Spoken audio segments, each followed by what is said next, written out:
দীর্ঘ ১৭ বছর পর তিনি বাংলাদেশে এসেছেন, বাংলাদেশের মাটিতে হেঁটেছেন, বাংলাদেশের মাটিকে ছুঁয়ে দেখেছেন এবং বাংলাদেশের যে মেহনতি মানুষ যারা মাটির কাছাকাছি থাকে তারা যে সংবর্ধনা দেবে সেই সংবর্ধনায় তিনি উপস্থিত হচ্ছেন।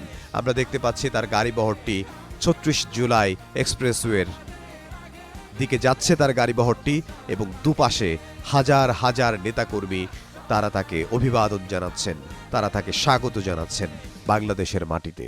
১৭ বছরের যে আক্ষেপ, ২৫শে ডিসেম্বর যেটি খ্রিস্টান ধর্মাবলম্বীদের বড়দিন, এমন একটি দিনে তিনি দেশের মাটিতে এসে পৌঁছলেন। দেশের মাটিতে এসে পৌঁছে তিনি কি করলেন? তিনি নেতাকর্মী, তৃণমূলের যে নেতাকর্মী তাদের কাছে তিনি ছুটে গেলেন। তাদের কাছে ছুটে যেয়ে তারা যে সংবর্ধনা দিবে তিনি আগে সেই সংবর্ধনা নেবেন। তাকে যে স্বাগত জানালো তার বক্তব্যে তিনি তার কৃতজ্ঞতা নিশ্চয়ই প্রকাশ করবেন। দাঁড়িয়ে